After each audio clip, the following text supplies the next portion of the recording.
नमस्कार मित्रों, मेरा नाम है अभय सिंह और आपका स्वागत है आपके अपने YouTube channel current affairs for exam में।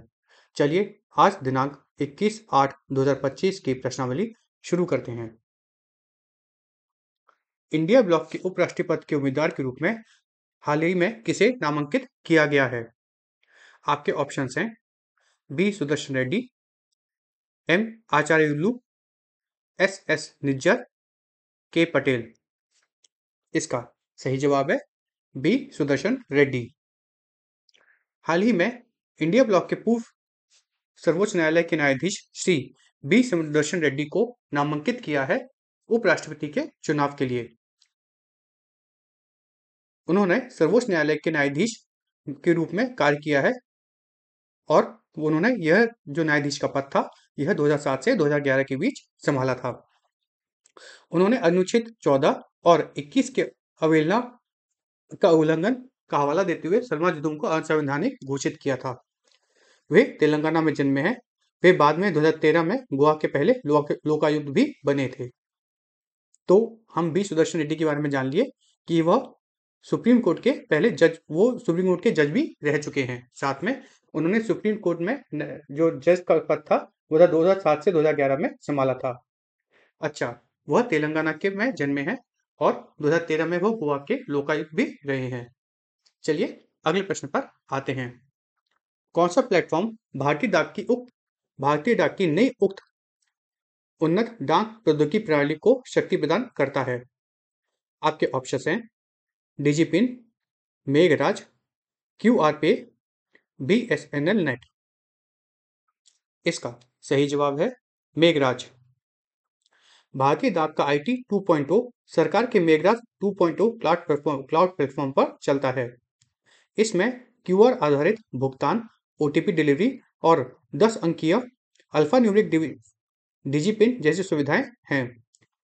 5,800 करोड़ का एनपीटी कार्यक्रम देश भर में 1.6 लाख डाकघरों का आधुनिकीकरण करता है। यह डिजिटल इंडिया, आत्मनिर्भर भारत और ग्रामीण क्षेत्रों में ई कॉमर्स के विस्तार को बढ़ावा देता है। चलिए अगले प्रश्न पर आते हैं। प्रधानमंत्री श्री नरेंद्र मोदी बिहार में औता सिमरिया पुल परियोजना का उद्घाटन कब करेंगे? आपके ऑप्शंस हैं 20 अगस्त, 21 अगस्त, 22 अगस्त, 23 अगस्त। इसका सही जवाब है 22 अगस्त। देश के प्रधानमंत्री श्री नरेंद्र मोदी 22 अगस्त को बिहार में औंता सिमरिया परियोजना का हाल ही में उद्घाटन करेंगे। 1.8 किलोमीटर लंबे 6 लेन वाले इस पुल में भारी वाहनों की यात्रा लगभग 100 किलोमीटर कम हो जाएगी। चलिए अगले प्रश्न पर आते हैं। रक्षा और सुरक्षा के लिए ड्रोन प्रौद्योगिकी को बढ़ावा देने के लिए किसने एक समझौते पर हस्ताक्षर किए हैं? आपके ऑप्शंस हैं असम राइफल्स और ट्रिपल आईटी मणिपुर, डीआरडीओ और ट्रिपल आईटी, आईएसआरओ और आईआईटी, आर्मी और आईआईएम। इसका सही जवाब है असम राइफल्स और ट्रिपल आईटी मणिपुर। हाल ही में असम राइफल्स और ट्रिपल आईटी मणिपुर ने दोनों तकनीकी को आगे बढ़ाने के लिए मंत्रीपुरी पुखरी में एक समझौते पर हस्ताक्षर किए हैं। इस कार्यक्रम में डीजीसीए, प्रमाणित प्रशिक्षण, संचालन, रखरखाव और रसद सहायता शामिल है। चलिए अगले प्रश्न पर आते हैं। अंडर 20 विश्व कुश्ती चैंपियनशिप के फाइनल में सुमित मलिक को हाल ही में किसने हराया? आपके ऑप्शंस हैं उचिधा, कोल्हर, सिस्टी, ओजडा मीरो। इसका सही जवाब है ओजडा मीरो।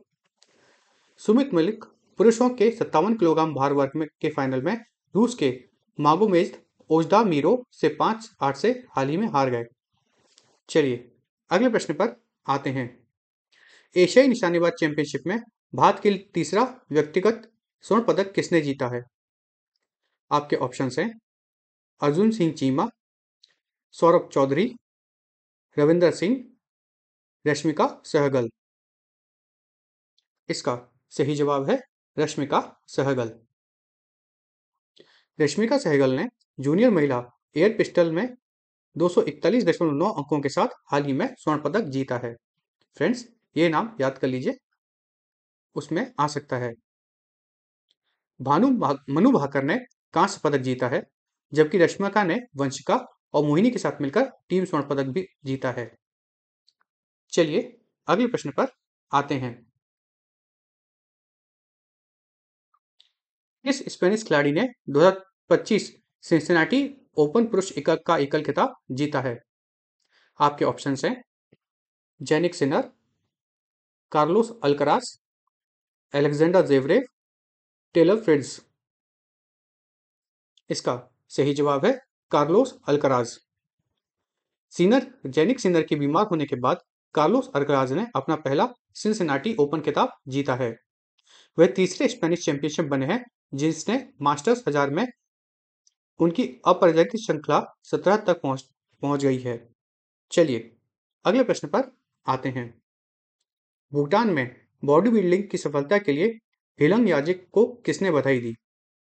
आपके ऑप्शंस हैं श्री किरण रिजिजू, श्री नरेंद्र मोदी, श्री राजनाथ सिंह, डॉक्टर एस जयशंकर।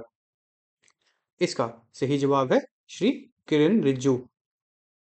केंद्रीय मंत्री श्री किरण रिजिजू ने भूटान में स्वर्ण और रजत पदक जीतने पर हिलांग याजिक को हाल ही में बधाई दी है। उन्होंने बॉडी बिल्डिंग खेल को बढ़ावा देने के लिए भारतीय बॉडी बिल्डर्स फेडरेशन के नेतृत्व की भी प्रशंसा की है। चलिए अगले प्रश्न पर आते हैं। कजाकिस्तान में 10 मीटर एयर पिस्टल पुरुष युवा स्पर्धा में किसने स्वर्ण पदक जीता है? आपके ऑप्शन हैं अर्जुन सिंह चीमा, गिरीश गुप्ता, सौरभ चौधरी, रविंदर सिंह। इसका सही जवाब है गिरीश गुप्ता। गिरीश गुप्ता ने युवा एयर पिस्टल में 241.3 अंक के साथ देव प्रताप से आगे रहते हुए स्वर्ण पदक जीता है। भारत ने कुल पहले दिन 2 स्वर्ण पदक और 3 रजत पदक इस स्पर्धा में जीते हैं। चलिए अगले प्रश्न पर आते हैं। पलवल के किस भारतीय निशानेबाज ने कजाकिस्तान में भारत के लिए पहला स्वर्ण पदक जीता है? आपके ऑप्शन हैं अर्जुन सिंह चीमा, सौरभ चौधरी, रविंदर सिंह, कपिल बैंसला। इसका सही जवाब है कपिल बैंसला। कपिल बलसेना ने 10 मीटर एयर पिस्टल जूनियर स्पर्धा में 243 के साथ अंकों के साथ भारत का पहला स्वर्ण पदक जीता है। फ्रेंड्स, ये जो जितने भी गेम्स से रिलेटेड मैं आपको नाम बताते जा रहा हूँ उसको याद कर लीजिए। उसके 2 फायदे हैं। पहला तो ये कि ये जो नाम है यह अभी जो जिस स्पर्धा के लिए हम बात कर रहे हैं उसमें तो काम आएंगे ही, साथ में ये आगे भी जब स्वर्ण पदक जीतेंगे तो अपने को याद करने में आसानी होगी कि कौन सा खिलाड़ी किस खेल से संबंधित है और उस खेल में भी उसने किस प्रतिस्पर्धा में या जो उसका भी कहते हैं ना सब डिवीजन होता है उसमें कौन सा पदक जीता है, किस खेल में और किस टूर्नामेंट में। चलिए अगले प्रश्न पर आते हैं। भारत में सिकल सेल रोग से लड़ने के लिए NSCAEM कब लॉन्च किया गया था? आपके ऑप्शंस हैं जुलाई 2023, जुलाई 2022, जनवरी 2024, मार्च 2023। इसका सही जवाब है जुलाई 2023। राष्ट्रीय सिकल सेल एनीमिया उन्मूलन मिशन अर्थात national sickle cell anaemia elimination mission NSCAEM, इसको आप याद कर लीजिए। क्या? NSCAEM। यह इसका उद्देश्य रोग संरचना को रोकना और रोगी की गरिमा को बहाल करना है। चलिए अगले प्रश्न पर आते हैं। गुरप्रीत सिंह ने अपना नवीनतम 3000 मीटर राष्ट्रीय रिकॉर्ड कहां स्थापित किया है? आपके ऑप्शंस हैं बोस्टन, पेरिस, ब्यूडापेस्ट, दोहा। इसका सही जवाब है ब्यूडापेस्ट। गुरप्रीत सिंह ने हंगरी के ब्यूडापेस्ट में गुलई स्थवन मेमोरियल में 7 घंटे 34 मिनट 49 सेकंड का समय निकाला। उन्होंने बोस्टन में फरवरी 2025 में बनाए गए अपने ही रिकॉर्ड को तोड़ा है। वह गैर ओलंपिक पुरुषों की 3000 मीटर स्पर्धा में 5वें स्थान पर रहे थे। चलिए अगले प्रश्न पर आते हैं। 2025 विश्व खेलों की मेजबानी किस देश ने की है? आपके ऑप्शंस हैं चीन, जापान, रूस, थाईलैंड। इसका सही जवाब है चीन। विश्व खेलों का 12वां संस्करण 7 से 17 अगस्त तक 2025 तक चीन में आयोजित किया गया। चेंगडू जो है वह चीन में एक शहर है। विश्व खेल 1981 से हर 4 साल में आयोजित किए जाते हैं और इनमें वे खेल शामिल होते हैं जो ओलंपिक कार्यक्रम में शामिल नहीं होते हैं। मतलब वर्ल्ड गेम्स इस साल कहाँ आयोजित किए गए थे फ्रेंड्स? चाइना के चेंगडू में आयोजित किए गए थे।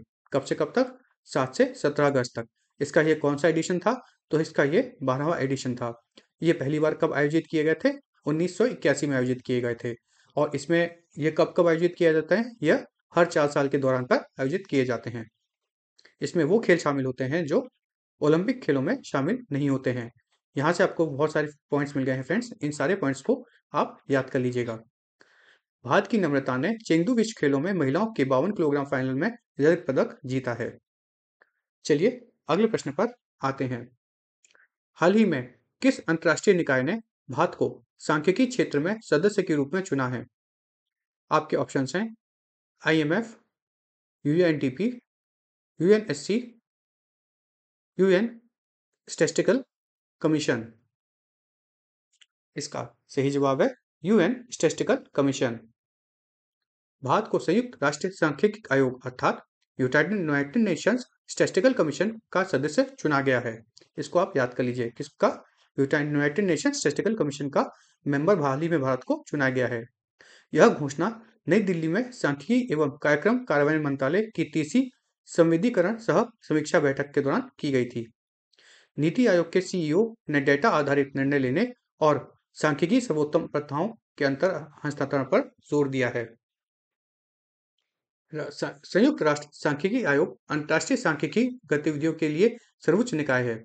अच्छा, ये जो यूनाइटेड नेशंस स्टैटिस्टिकल कमीशन है जिसका अभी भारत मेंबर बना है, इसकी स्थापना 1947 में हुई थी। इसको आप याद कर लीजिए।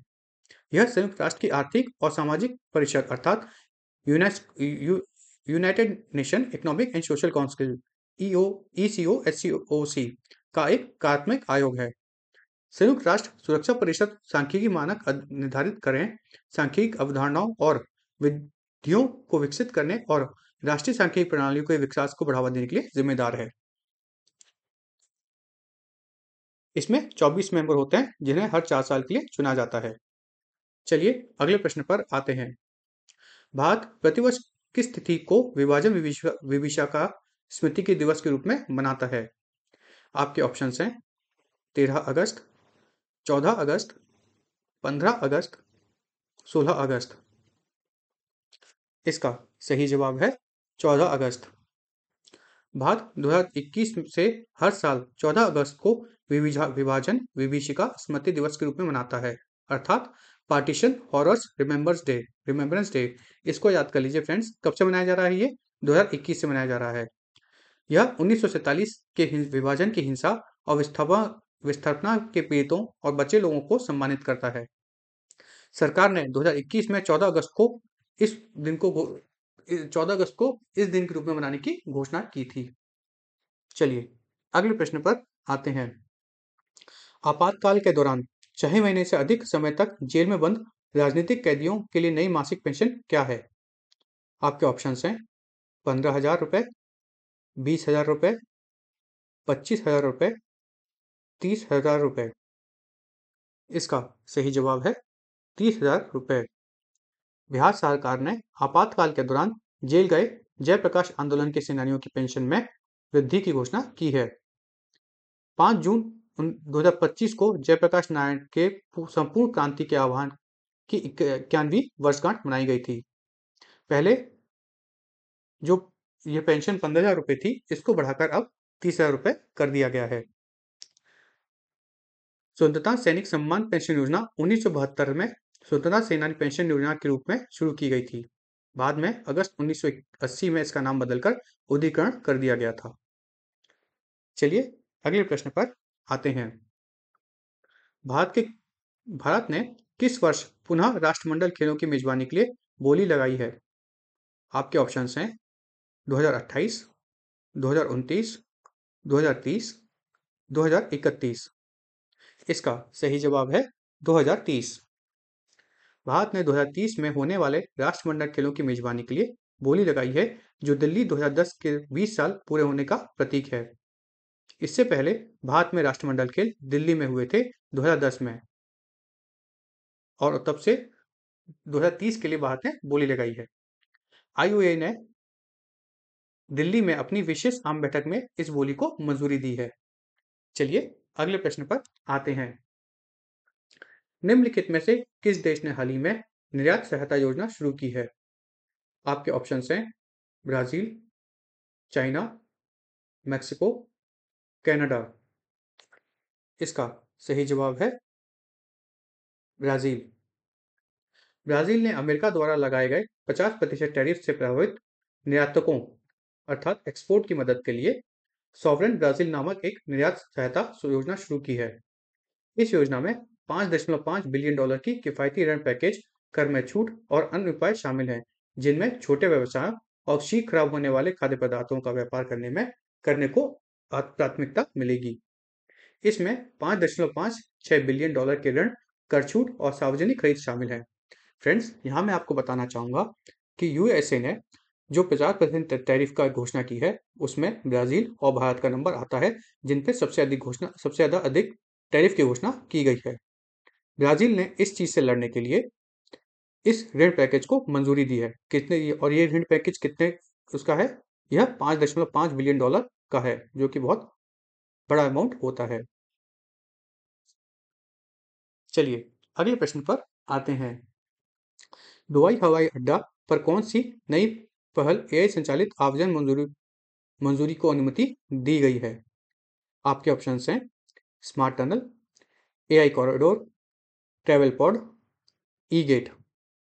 इसका सही जवाब है एआई कॉरिडोर। दुबई हवाई अड्डे ने ट्रैवल विदाउट बॉर्डर्स पहल के तहत एआई संचालित यात्री गलियारा शुरू किया है। बायोमेट्रिक डेटा और चेहरे की पहचान का उपयोग करके 14 सेकंड में आवेदन को मंजूरी अर्थात आवेदन मतलब क्या होता है फ्रेंड्स? इमिग्रेशन को मंजूरी दी जाएगी। यह बिना दस्तावेज या काउंटर के एक साथ 10 यात्रियों तक की प्रक्रिया कर सकता है। चलिए अगले प्रश्न पर आते हैं। वेतन असमानता के मामले में दक्षिण एशिया में आईएलओ ने किस देश को सबसे खराब स्थान दिया है? आईएलओ मतलब फ्रेंड्स इंटरनेशनल लेबर ऑर्गेनाइजेशन। आपके ऑप्शंस हैं भूटान, नेपाल, बांग्लादेश, पाकिस्तान। इसका सही जवाब है पाकिस्तान। आईएलओ की रिपोर्ट से पता चलता है कि पाकिस्तान महिलाएं औसतन पुरुषों की तुलना में 34% कम कमाती हैं। इसलिए आईएलओ ने एशिया में पाकिस्तान को सबसे निचला स्थान दिया है। आर्थिक भागीदारी और अवसर के लिए डब्ल्यूईएफ जेंडर गैप रिपोर्ट में पाकिस्तान 191 स्थान पर है। डब्ल्यूईएफ है world economic forum gender gap report. Friends, आज की प्रश्नावली यही समाप्त होती है। चलिए आज जो हमने पढ़ा है उसका एक बार रिवीजन कर लेते हैं। इंडिया ब्लॉक ने पूर्व सर्वोच्च न्यायालय के न्यायाधीश बी सुदर्शन रेड्डी को नामित किया है। भारतीय डाक का आईटी 2.0 सरकार के मेघराज 2.0 क्लाउड प्लेटफॉर्म पर चलता है। प्रधानमंत्री श्री नरेंद्र मोदी 22 अगस्त को बिहार में ओटा सिमरिया परियोजना का उद्घाटन करेंगे। असम राइफल्स और ट्रिपल आईटी मणिपुर ने ड्रोन तकनीक को आगे बढ़ाने के लिए मंत्रिपोखरी में एक समझौते पर हस्ताक्षर किए हैं। सुमित मलिक पुरुषों के 57 किलोग्राम भार वर्ग के फाइनल में रूस के मोगादोमेद ओलिमा से हार गए। रश्मिका सहगल ने जूनियर महिला एयर पिस्टल में स्वर्ण पदक जीता है। सिनर के बीमार होने के कारण कार्लोस अल्कराज ने अपना पहला सिनसिनाटी ओपन खिताब जीता है। आपके लिए फ्रेंड्स यहाँ पे एक एमसीक्यू है। ये सिनसिनाटी ओपन खिताब किस देश में होता है? केंद्रीय मंत्री श्री किरेन रिजिजू ने भूटान में स्वर्ण और रजत पदक जीतने वाले हिलंग याजिक को बधाई दी। गिरीश गुप्ता ने युवा एयर पिस्टल में देव प्रताप के साथ स्वर्ण पदक जीता है। कपिल बेंसला ने 10 मीटर एयर पिस्टल जूनियर स्पर्धा में भारत का पहला स्वर्ण पदक जीता है। राष्ट्रीय सिकल सेल एनीमिया उन्मूलन मिशन अर्थात national sickle cell anaemia elimination mission का उद्देश्य रोग संचरण को रोकना है। गुलवीर सिंह ने हंगरी के गोलई स्तंभ मेमोरियल में 7 घंटे 34 मिनट 49 सेकंड में अपना 3000 मीटर का वो पूरा किया, दौड़ पूरी की। विश्व खेलों का 12वां संस्करण 7 से 13 अगस्त तक चेंगडू, चीन में आयोजित किया जाएगा। भारत को संयुक्त राष्ट्र सांख्यिकी आयोग का सदस्य चुना गया है। फ्रेंड्स, यह इंपॉर्टेंट है, इसे याद कर लीजिएगा, इससे एमसीक्यू जरूर आएंगे। भारत 2021 से हर साल 14 अगस्त को विभाजन विभीषिका स्मृति दिवस के रूप में मनाता है। बिहार सरकार ने आपातकाल के दौरान जेल गए जयप्रकाश आंदोलन के सेनानियों की पेंशन में वृद्धि कर 15,000 से 30,000 कर दी है। भारत ने 2030 में होने वाले राष्ट्रमंडल खेलों की मेजबानी के लिए बोली लगाई है, जो दिल्ली में 2010 में हुए राष्ट्रमंडल खेलों के 20 साल पूरे होने का प्रतीक है। ब्राजील ने अमेरिका द्वारा लगाए गए 50% टैरिफ से प्रभावित निर्यातकों की मदद के लिए सॉवरेन ब्राजील नामक एक निर्यात सहायता योजना शुरू की है। दुबई हवाई अड्डे ने ट्रैवल विदाउट बॉर्डर्स पहल के तहत एआई संचालित यात्री गलियारा शुरू किया है, जिसे हम एआई पावर्ड पैसेंजर कॉरिडोर कहते हैं। आईएलओ की रिपोर्ट से पता चलता है कि पाकिस्तानी महिलाएं औसतन पुरुष की तुलना में 34% कम कमाती हैं, इसलिए आईएलओ ने एशिया में पाकिस्तान को सबसे नीचे स्थान पर रखा है। फ्रेंड्स, आज की प्रश्नावली यहीं समाप्त होती है।